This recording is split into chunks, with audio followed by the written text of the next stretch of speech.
ఈ భారత స్వతంత్ర పోరాటం జరుగుతున్న సమయంలోనండి బాలగంగాధర్ తిలక్ యొక్క పాత్ర చాలా గొప్పది. ఆయన దేశభక్తికి ఆ రోజుల్లో కొన్ని వేల మంది కదిలేవాళ్ళండి. ఆయన స్వతహాగా కూడాను న్యాయవాది కాబట్టి ఆయన మాటలు కొన్ని లక్షల మందిని ప్రభావితం చేసేవన్నమాట. బ్రిటిష్ యొక్క కుతంత్రాన్ని, ఆ విధానాలను కూడాను దుమ్మెత్తిపోసేవాళ్ళు. సో ఇలా ఉండగా 1908లో అప్పటి బాంబే హైకోర్టు ఆయనకి 6 సంవత్సరాల కఠిన కారాగార శిక్ష విధించిందండి. ఈ జడ్జిమెంట్ ఇచ్చిన జడ్జి పేరు వచ్చేసి మిస్టర్ జస్టిస్ దవార్, DAVAR. ఇతను ఏమాత్రం కూడాను కనికరం లేని జడ్జి అండి. అయితే జడ్జిమెంట్ ఇచ్చిన మరుసటి రోజు నిజంగా బాంబే అగ్ని కీలకల్లో చిక్కుందనమాట. ప్రజలందరూ రోడ్డు మీదకి వచ్చేసారు.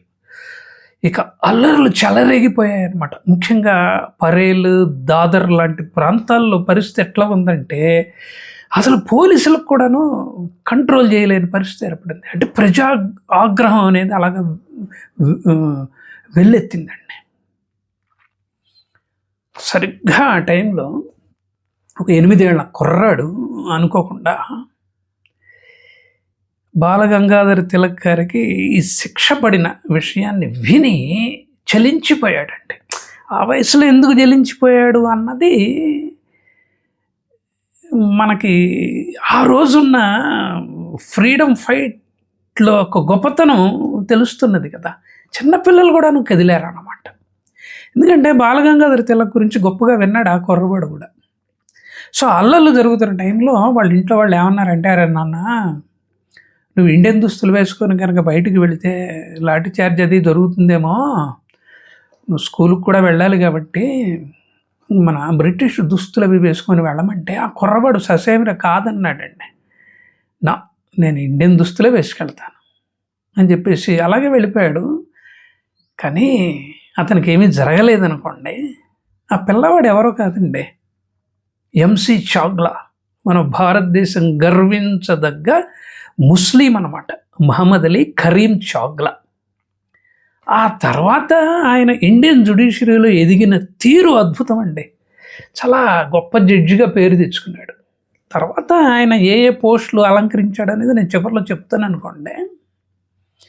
సో ఈ 8 ఏళ్ల కుర్రవాడు క్రమక్రమంగా ఎదిగి ఆయన మెల్లగా అడ్వకేట్ అయ్యాడు. అడ్వకేట్గా ప్రాక్టీస్ని మొదలుపెట్టాడు.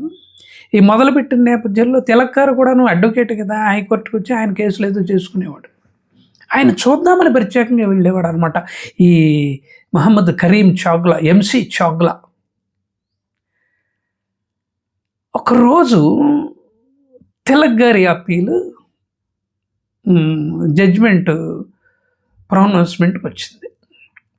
అంటే 1908లో కదా ఆయనకి కఠిన కారాగార శిక్ష విధించింది. అప్పీల్ ఆర్గ్యుమెంట్స్ పూర్తి అయిపోయి ఆ జడ్జిమెంట్ ప్రొనౌన్స్మెంట్కి వచ్చింది. అప్పుడు ఈయన హైకోర్టుకి వెళ్ళాడు అనమాట. ఆ కేసును విన్నది ఎవరో కాదు, mister justice bachelor and mister justice Shah. ఈ షా కూడాను ముస్లిమేనండి. ఇంకా విచిత్రమైన విషయం చెప్తాను. అదేంటంటే ఈ బాలగంగాధర్ తిలక్ గారి తరఫున ఆర్గ్యూ చేసింది ఎవరో కాదు, మహమ్మద్ అలీ జిన్నా. మహమ్మద్ అలీ జిన్నా గొప్ప అడ్వకేట్, సంప్రదాయ ముస్లిం కూడాను. ఈ MC చాగ్లా గారు ఏంటంటే 1 గంటన్నర ముందే కోర్టుకి వెళ్ళిపోయారు. ఎందుకంటే జడ్జిమెంట్ ప్రొనౌన్స్ చేసే టైంలో కోర్టు కిటకిటలాడిపోతుందండి, చాలా టెన్షన్తో ఉంటుందన్నమాట. అందువల్ల వెళ్ళి ఆ 3వ వరుసలో కూర్చున్నాడు. ఈ జడ్జిమెంట్ ప్రొనౌన్స్మెంట్ టైంకి కొంచెం ముందుగా బాలగంగాధర్ తిలక్ గారు వచ్చారు, 2వ వరుసలో కూర్చున్నారు. ఆ తర్వాత కాసేపటికి మహమ్మద్ అలీ జిన్నా వచ్చాడు. ఈ అడ్వకేట్లందరికీ కూడా ఫస్ట్ రో కేటాయిస్తారు కాబట్టి, అందులో ఆయన జడ్జిమెంట్ కాబట్టి అండ్ ఆయన ఆర్గ్యూ చేసిన జడ్జిమెంట్ ప్రొనౌన్స్ అవుతుంది కాబట్టి ఆయన ఫస్ట్ వరుసలో కూర్చున్నాడు. జడ్జిమెంట్ ప్రొనౌన్స్ చేశారు. ఆ కన్విక్షన్ని కొట్టేశారులేండి, 6 సంవత్సరాల కఠిన కారాగార శిక్షను కొట్టేశారు. అసలు కోర్టు అంతా సంతోషంలో మునిగిపోయింది. తిలక్ జిందాబాద్, తిలక్ జిందాబాద్ అని జయ జయధ్వానాలు మిన్నుముట్టాయి. జిన్నా గారు కూడా లేచి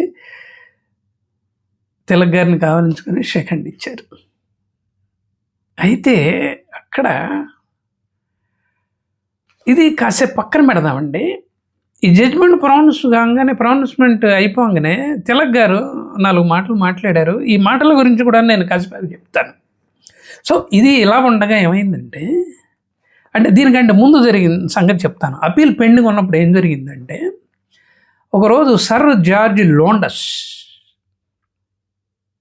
లోండస్ అనే సీనియర్ అడ్వకేట్, అప్పటికే అతను బ్రిటిష్ గవర్నమెంట్ తరఫున అడ్వకేట్ జనరల్, ఆయన ఛాంబర్లో కూర్చొని మహమ్మద్ అలీ జిన్నా గారు ఏదో కేసులు అవి చూస్తున్నారు అనమాట. ఆయన పర్సనల్ కేసులు ఏదో చూసుకుంటున్నారు. అప్పుడు ఈ లోండస్ ఈయన దగ్గరకు వచ్చి, గోఖలే గారికి సంబంధించి మన తిలక్ గారికి సంబంధించిన అప్పీల్ వివరాలు అవి ఏమన్నా చదివేవా అని అడిగాడండి.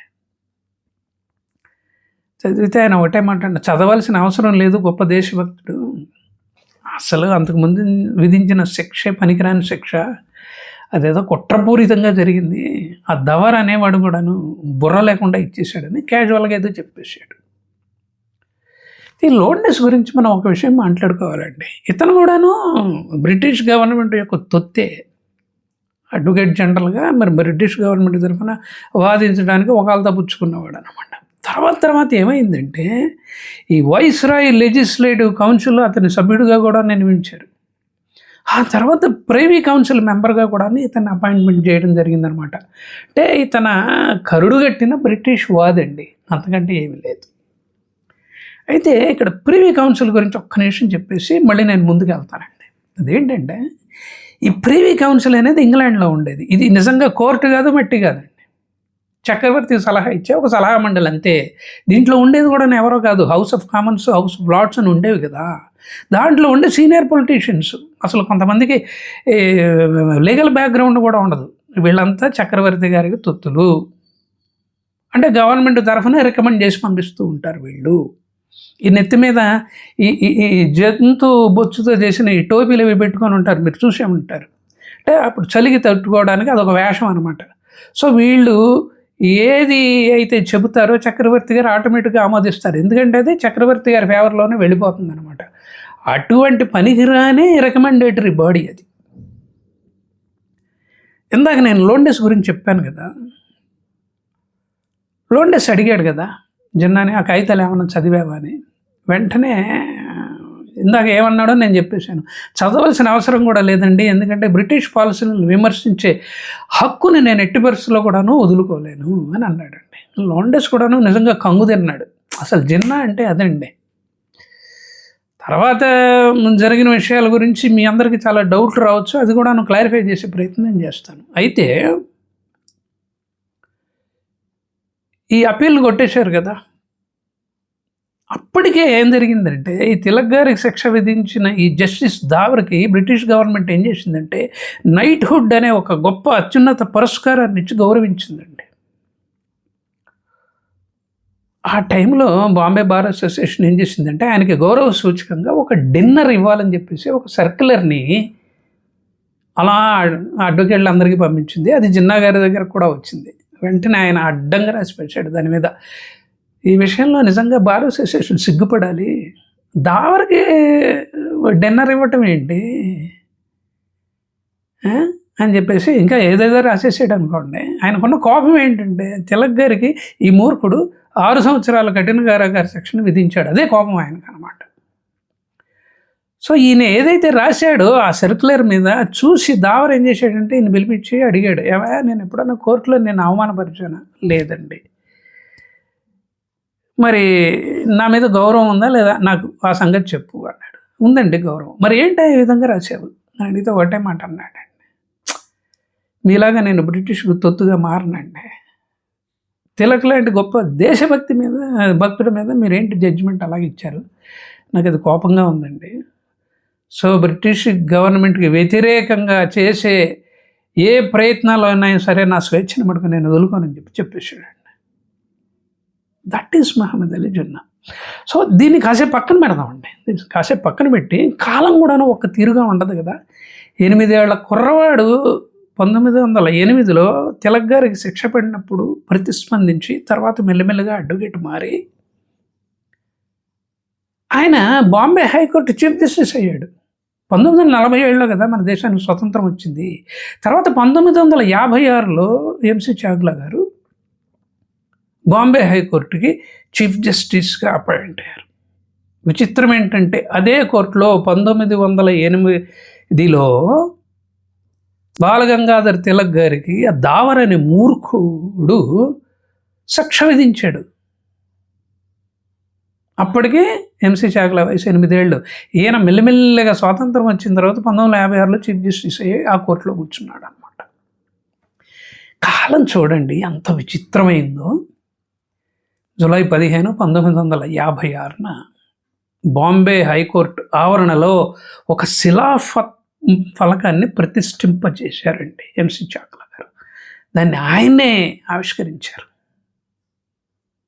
ఆ శిలాఫలకం మీద తిలక్ గారి మాటలని చెక్కించారు. ఆ మాటలు ఏం మాటలో కాదండి, ఆయనకు 6 సంవత్సరాలు కఠిన కారాగార శిక్ష ఆ దావర్ విధించాడు కదా 1980లో. ఆ శిక్ష విన్న మీదట ఆయన మాటలు అన్నమాట అవి, వాటిని చెక్కిచ్చారు. ఆ మాటలు ఒకసారి నేను మీకు చదివి వినిపిస్తానండి. అదేంటంటే, in spite of the verdict of the jury I maintain that I am innocent.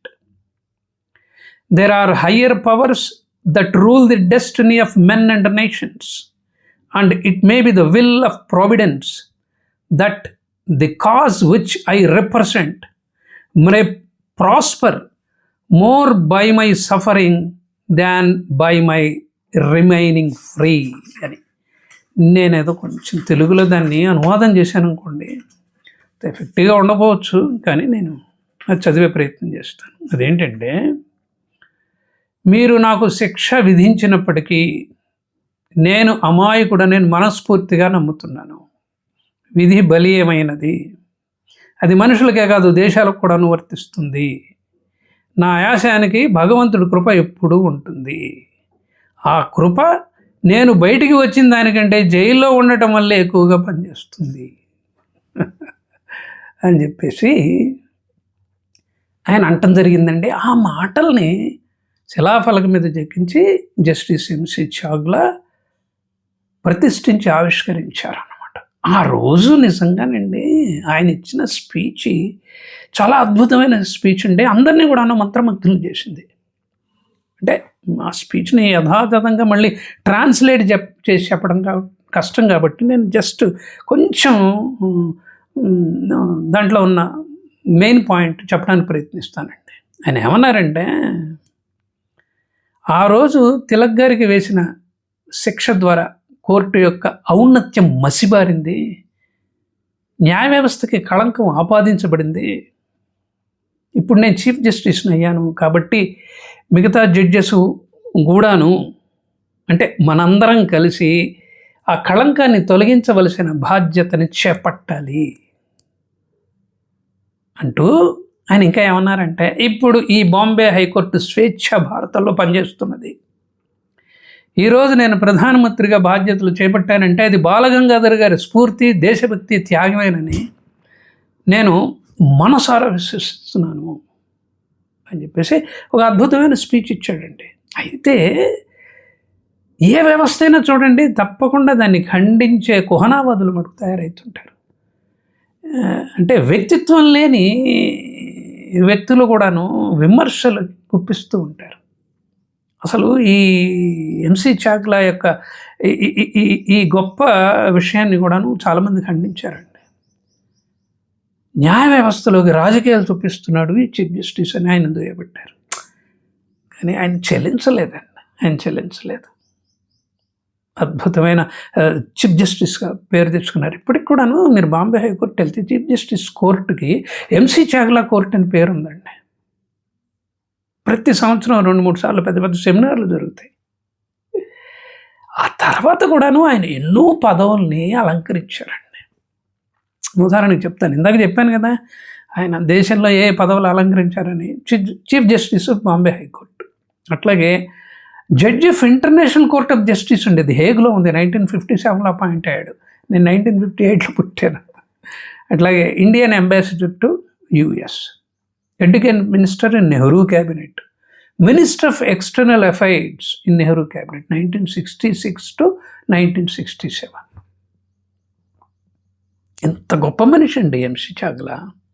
అయితే పాకిస్తాన్ భారతదేశం నుంచి విడిపోయి స్వతంత్ర ప్రతిపత్తి గల దేశంగా ఏర్పడిన తర్వాత అక్కడ మహమ్మద్ అలీ జిన్నా ఎంసీ చాగ్లాని రిక్వెస్ట్ చేశారు, నీలాంటి మేధావి మాకు కావాలయ్యా, మరి నువ్వు ముస్లింవే కదా, నువ్వు పాకిస్తాన్ కనుక వచ్చినట్లయితే నిన్ను ఆందోళన ఎక్కిస్తాము, చాలా పెద్ద ప్యాకేజ్ ఇస్తాము, రావాలని చెప్పి రిక్వెస్ట్ చేస్తే తిరస్కరించేశాడండి తృణప్రాయంతో. భారతదేశంలోనే నేను శ్వాసించాను, భారతదేశం కోసమే నేను కష్టపడతాను కూడా, నేను పాకిస్తాన్కి రాను అని మొహమ్మద్ చెప్పేశాడండి. అయితే ఇక్కడ ఇంకొక విషయాన్ని నేను మీకు చెప్పాలి. అదేంటంటే అడ్వకేట్గా జాయిన్ అయ్యాడు కదా ఎంసీ చాగ్లా. ఆయన ఒక సీనియర్ దగ్గర దాదాపు 12 ఏళ్ళు జూనియర్గా పనిచేశాడు వర్క్ నేర్చుకోవడానికని. ఆ సీనియర్ ఎవరో కాదు, మళ్ళీ మహమ్మద్ అలీ జిన్నానే ఆయన దగ్గర పనిచేశాడు. ఈ మహమ్మద్ అలీ జిన్నా కూడాను ఒక విధంగా క్రూరమైన వ్యక్తి అండి. ఈ జూనియర్ అడ్వకేట్స్ ఉపయోగించుకుంటూ ఉంటాడు, కానీ ఆయన కేసులకు సంబంధించి ఒక్క పైసా కూడాను విధించేవాడు కాదు.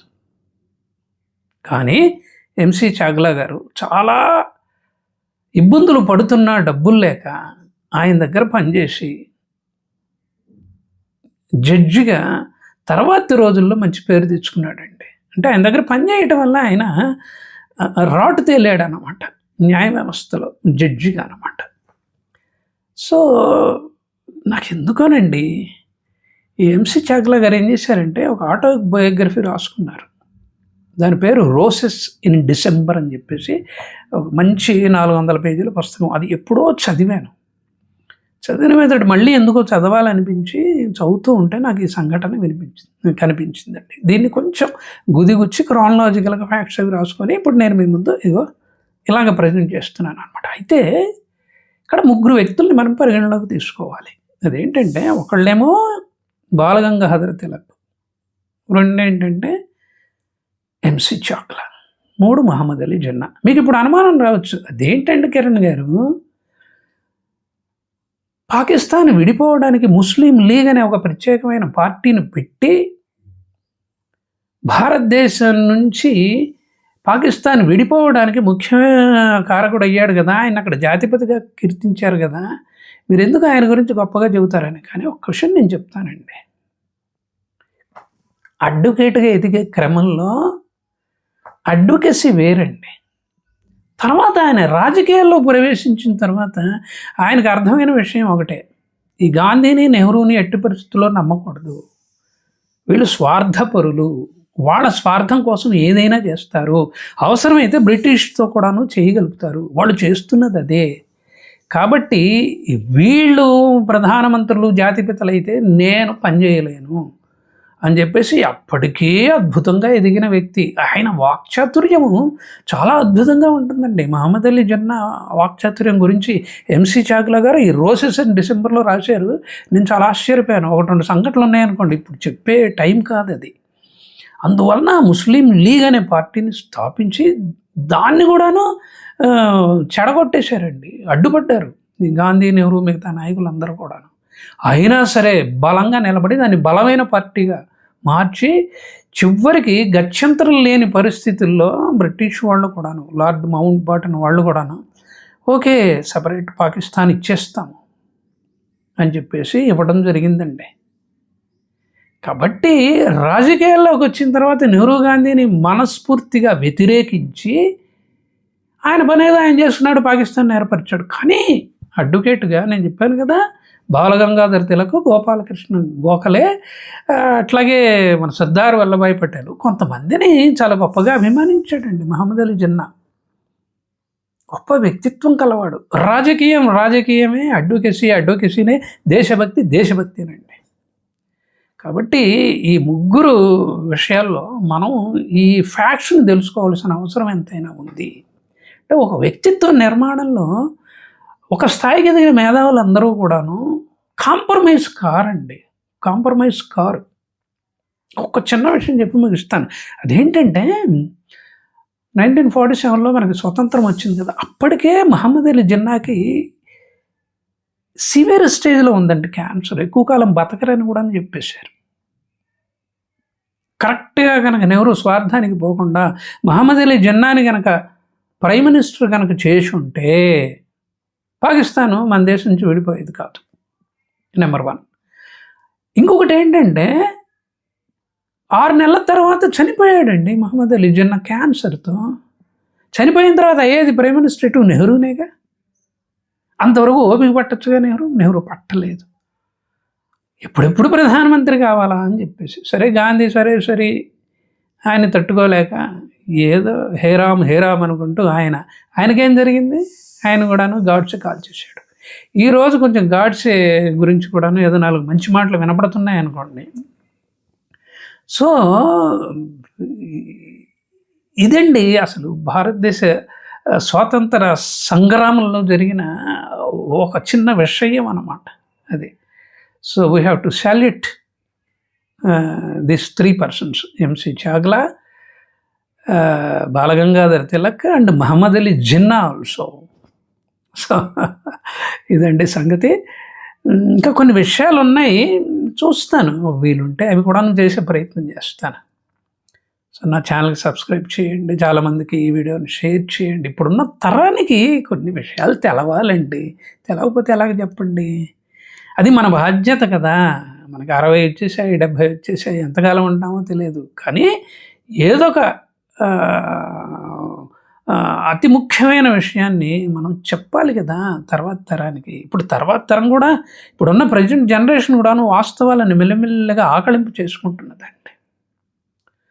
సో బెల్ ఐకాన్ ఉంటుంది, ఏదో నొక్కండి. అట్లాగే కామెంట్ బాక్స్లో మంచి మెసేజ్ పెట్టండి.